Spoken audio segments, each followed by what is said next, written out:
Welcome to Monster Monday again. We just recorded this entire review and it did not take. Yeah.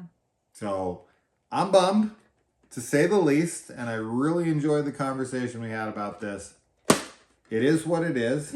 What's funny is that we actually had to restart it again. So this is the third try now. Yeah. Because the first one got interrupted. Yeah. So, welcome to Monster Monday once again. Didn't that happen last time? It did. Something fell out of the one last it's the time. label for Ghoulies too. Oh, it just is coming off. Falling right off the VHS. That's how here. old it is. That's the how old adhesive it is. no longer. We're gonna have to find some glue and put that back on. I wonder if that's what happened with the other one. Maybe.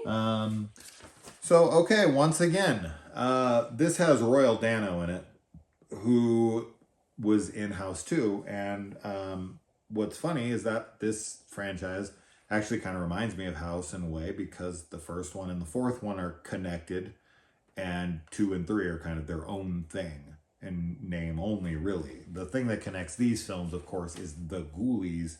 That being said, the Ghoulies in part 4 are obviously much different than the Ghoulies in part 1 through 3.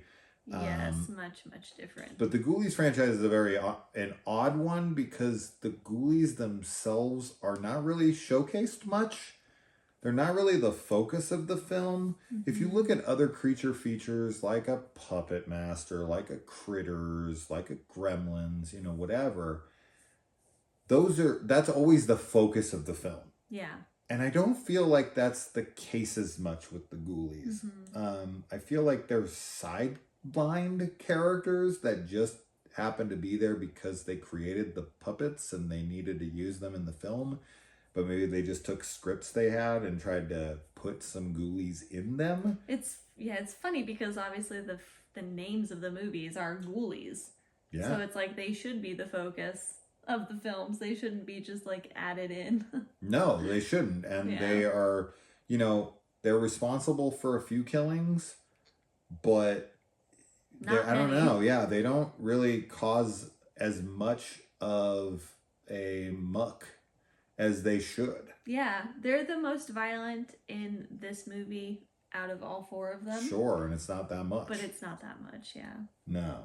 And they're also, I guess they're the most mischievous in the next film. There the most mischievous, for sure, but they're like in this one, they're the more goofier. murderous. Yeah, they're a little more evil and violent in this one.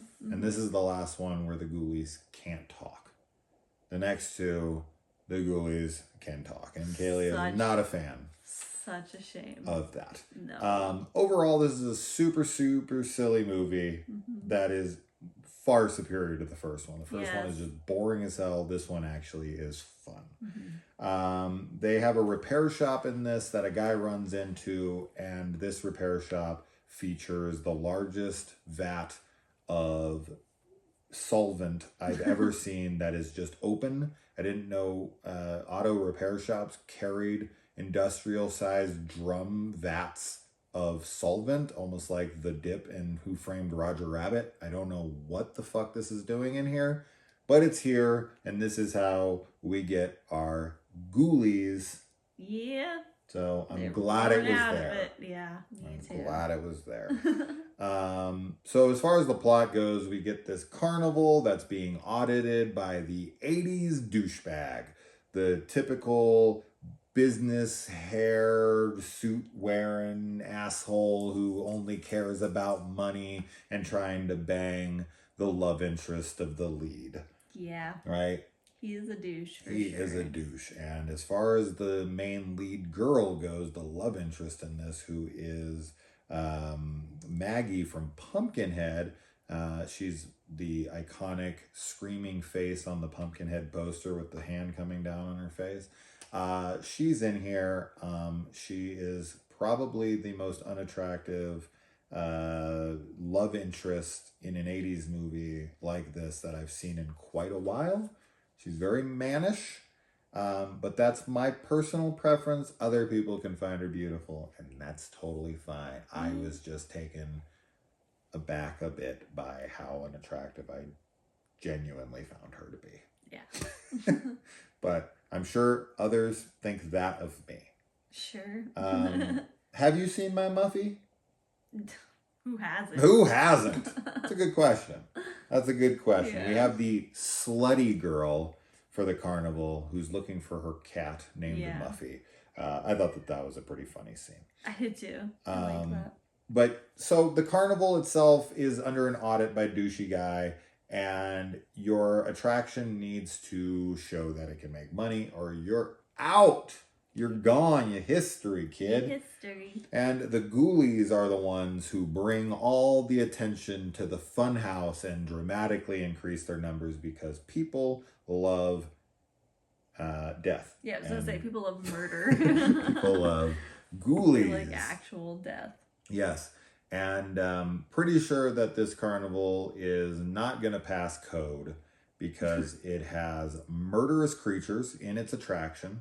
It has straight razors that are laying on the ground. It has security guards with shotguns that are ready to pull the trigger on any employees who want to come to work that have been fired. And it also has children carrying ninja stars. Yes. So, yeah, we've got some adolescents that are quite unsavory in this area, to say the least. But they are smart to bring weapons. I think they know the kind of area they're getting themselves into. So these are some streetwise kids who just so happen to be ninjas. It just so happened to be him. And speaking of ninjas, we do have the lead's love interest, who is an alternate reality Robin from Batman. Yes. A trapeze artist whose family member died on the wire. Yeah. Which prompts the guy, after listening to her sob story about her brother's death, to lean in and give her a kiss as she is grieving over the death of her brother. Not a good time. No, not a romantic kissing time. No. Definitely not. No, that's not your cue. No. Okay, just for future reference, if a girl's like, and then my brother died. Don't do that. That's not the time. No. But it works out for him because this is a fucking Ghoulies movie. So why the hell not? Let's talk about this shotgun wielding security guard. This scene actually made me laugh because the security guard is there to be a deterrent for this guy to show up. The douchey guy hires him, and then our main guy blows right past him, and then the douchey guy yells at the security guard, "Why didn't you shoot him?" And he's like, "Are you fucking kidding me? I'm not killing the guy. I'm not gonna shoot him. This is like a prop gun. Are you joking?" Yes, not even a real gun. It's not, like, I'm not really shooting a kid for trying to come to work. That's not happening. But the fact that he actually wanted him to kill him in front of like patrons. It's so of stupid this because establishment. it's like that guy, like the douchey guy, thinks he's that rich and important that he could pay somebody to murder someone With 1,000 eyewitnesses. With 1,000 eyewitnesses, Yeah. Doing nothing illegal. Blame it on the Ghoulies. Okay. Everyone else will. And the we've already kind of touched upon the Ghoulies all looking so different, but the continuity on them from one film to the next. I mean, they just took the puppets from the last movie and just put them in this movie. Right, which is what they did for the first three, and then I guess they must have burned up in a fire for the fourth movie. I'm not really honestly sure. The puppets were freaking destroyed, and they're like, "Oh, can't make new ones." Did I mention that Royal Dano was in this? I think I started with that. Yes, you did. Yeah, you started with that. So yeah, with House 2. Yeah. Because it has a similar feel. Mm-hmm. It was cool to see him. Yeah. He's an alcoholic in this, and he dies in there, and he's clearly like been murdered, but they're like, oh, he just he drank too much. Drank himself to death. And he must have fallen on that knife 17 times. No. Pretty much, though. Pretty fucking much. We get Brady himself from Halloween 4 1 year before Halloween 4. He's also in Dazed and Confused as well, but Sasha Jensen is in here as a high schooler. I guess he plays a high schooler no matter what. Whatever era is like 10 years later, still in high school. 60-year-old man. He's still freaking. in high school. He's Watterson. He's Matthew McConaughey's character. Oh. Yeah. Good thing about them high school girls. I get older. I keep getting younger. Yeah, Is what yeah, I should that's say. it's the opposite. He's I'm Benjamin Benjamin Button. Button. Yeah. Help! I'm dying in reverse. Yeah, Benjamin Watterson. But him and his girlfriend, because they're like the punk kids, they're in there and they're causing a ruckus. And the ghoulie has to walk up to him and his girlfriend who are making out inside of there and throw up this goo onto them 3 different times before they acknowledge him. This is so hot gross. Passion. Oh no. This is hot passion. If you're so in to making out with your girlfriend that you don't notice a ghoulie vomiting on you 3 different times. A ghoulie gooing on you? Yeah.